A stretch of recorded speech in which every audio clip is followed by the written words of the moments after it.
మహాకుంభమేళా ఇప్పుడు ఎక్కడ చూసినా ఇదే మాట వినిపిస్తూ ఉంది. ఎందుకంటే ఇది సాధారణ కుంభమేళా కాదు.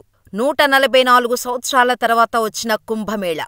ఎక్కడెక్కడ నుండో సాధువులు, సన్యాసులు, మహాపురుషులు ఈ కుంభమేళాలో పాల్గొంటున్నారు. రాజస్నానాలు చేస్తున్నారు. వారిలో ఒక బాబా గురించి అందరూ స్పెషల్గా చెప్పుకుంటున్నారు. ఒకే ఒక నైట్లో సోషల్ మీడియాలో వైరల్ అయిపోయాడు. ఆయన మాట్లాడుతున్న ఇంగ్లీష్ చూసి ఇంగ్లీష్ ఛానల్ రిపోర్టర్ కూడా షాకయ్యాడు. ఆయన క్వాలిఫికేషన్ చూసి పెద్ద పెద్ద సెలబ్రిటీలు కూడా ముక్కున వేలేసుకున్నారు. ఇంతకీ ఆ బాబా ఎవరు? ఆయన స్పెషాలిటీ ఏంటి? ఐఐటి చదివి కూడా ఆయన బాబాగా ఎందుకు మారాల్సి వచ్చింది? ఇలాంటి వివరాలన్నిటినీ ఈరోజు ఈ వీడియోలో చెప్పుకుందాం. అంతకంటే ముందు మీరు మా ఛానల్ని సబ్స్క్రైబ్ చేసుకోకపోతే వెంటనే సబ్స్క్రైబ్ చేసుకోండి. మీరు శివభక్తులైతే కామెంట్ సెక్షన్లో ఓం నమఃశివాయ అని టైప్ చేయటం మర్చిపోకండి. మరి ఈ ఐఐటి బాబా స్టోరీ మొదలు పెడదామా? మహాకుంభమేళాకు ఈసారి ఎంతో మంది చిత్ర విచిత్రమైన సాధువులు వచ్చారు. నెత్తిమీద పావురాన్ని పెట్టుకునే కబూతర్ బాబా, లిల్లీఫుట్ బాబా, 35 సంవత్సరాల పాటు స్నానం చేయని బాబా, 40 సంవత్సరాల నుండి కేవలం టీ తాగుతూ బతుకుతున్న బాబా, నెత్తిమీద గడ్డి మొలపించే బాబా. అబ్బో, ఇలా ఒకరు కాదు, ఇద్దరు కాదు, ఎంతో మంది స్పెషల్ సాధువులు మహాకుంభమేళాకు వచ్చారు. ఈసారి మహాకుంభమేళాకి 40 కోట్లకు పైగా భక్తులు కూడా వస్తున్నారు. ఉత్తరప్రదేశ్లోని ప్రయాగ్రాజ్ వేదిక మీద ప్రారంభమైన మహాకుంభమేళాకు స్పెషల్ అట్రాక్షన్గా కొంతమంది బాబాలు, సాధువులు ఉన్నారు. త్రివేణీ సంగమంలో పుణ్యస్నానం చేస్తే ఎంతో పుణ్యం లభిస్తుందని, డైరెక్టుగా మోక్షం ప్రార్థిస్తుందని చాలామంది నమ్ముతూ ఉన్నారు. వీళ్లందరికంటే ఒక బాబా గురించి మాత్రం ఎక్కడ చూసినా అందరూ చెప్పుకుంటూ ఉన్నారు. ఆ బాబా గురించి వింటే మీరు కూడా ఖచ్చితంగా షాకవుతారు. అతనే గోరఖ్ బాబా అలియాస్ అభయ్ సింగ్. ఆయన ఎందుకు స్పెషల్ అంటే ఆయన ఏరోనాటికల్ ఇంజనీరింగ్ చేశారు. దేశంలోనే టఫెస్ట్ ఎగ్జామ్ ఐఐటి పాసయ్యారు. కెనడాలో జాబ్ చేశారు. ఒక గొప్ప ఏరోనాటికల్ ఇంజనీర్గా ఎన్నో కోట్ల రూపాయల శాలరీని తీసుకునే అవకాశం ఉన్నప్పటికీ కూడా అన్నిటినీ వదులుకొని సన్యాసి అవతారమెత్తారు. ఈ బాబా గురించి తెలుసుకుంటే మనకు దిమ్మ తిరిగిపోతుంది. టాప్ లెవెల్లో ఇంగ్లీష్ మాట్లాడగలరు. దుమ్ము లేపేలా స్పీచ్లు ఇవ్వగలడు. అంతం, చదువు, తెలివితేటలు అన్నీ ఉన్నాయి. ఐఐటిలో జాబ్ కొట్టడం చాలా మంది యంగ్స్టర్స్ డ్రీమ్. అలాంటి డ్రీమును కూడా కాదనుకున్నాడు. అసలు ఈ బాబా గురించి అందరికీ ఎలా తెలిసిందంటే ఒక న్యూస్ ఛానల్ వాళ్ళు మహాకుంభమేళాలో రిపోర్టింగ్ చేస్తూ ఉన్నారు. అసలే ఇది 144 సంవత్సరాల తర్వాత నిర్వహిస్తున్న మహాకుంభమేళా.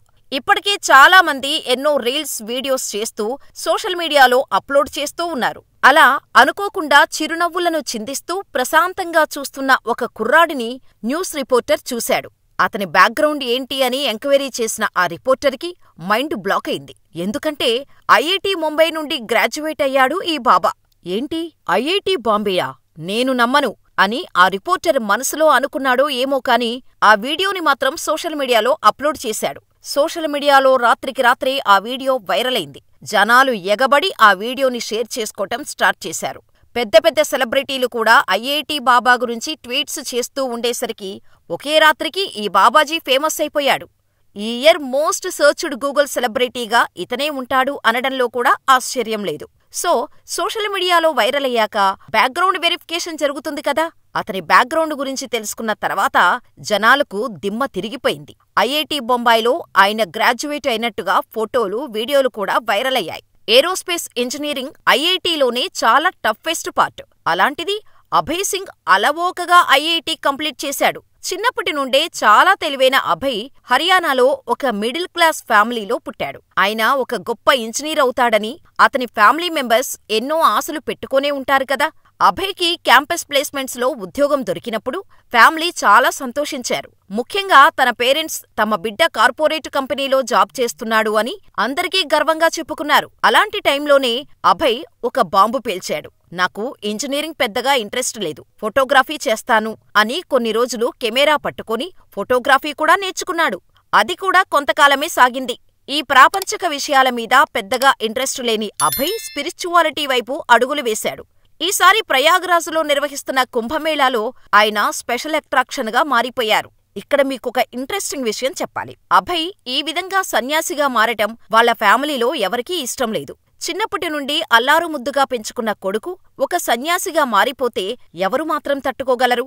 అభయ్ వాళ్ళ నాన్న కూడా ఇప్పుడు ఇదే తలుచుకుంటూ బాధపడుతూ ఉన్నాడు.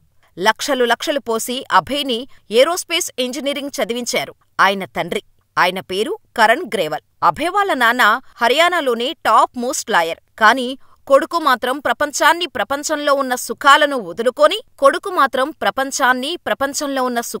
వదులుకొని స్పిరిచువల్ మార్గాల్లో కఠినమైన సాధన చేస్తూ ఉన్నాడు. ప్రతిరోజూ నేలమీద పడుకొని చల్లటి నీళ్లతో స్నానం చేయటం, కేవలం ఒకే ఒక నారింజ రంగు గుడ్డ మాత్రమే కప్పుకోవటం, చలికి వణికిపోతూ ఉన్నప్పటికీ ఆ చలి రాత్రుల్లోనే పడుకోవటం, ఇంకా చెప్పుకోవాలంటే చాలా ఉన్నాయి. ఒక సాధువుగా మారటం అంత సులభమైన పని కాదు.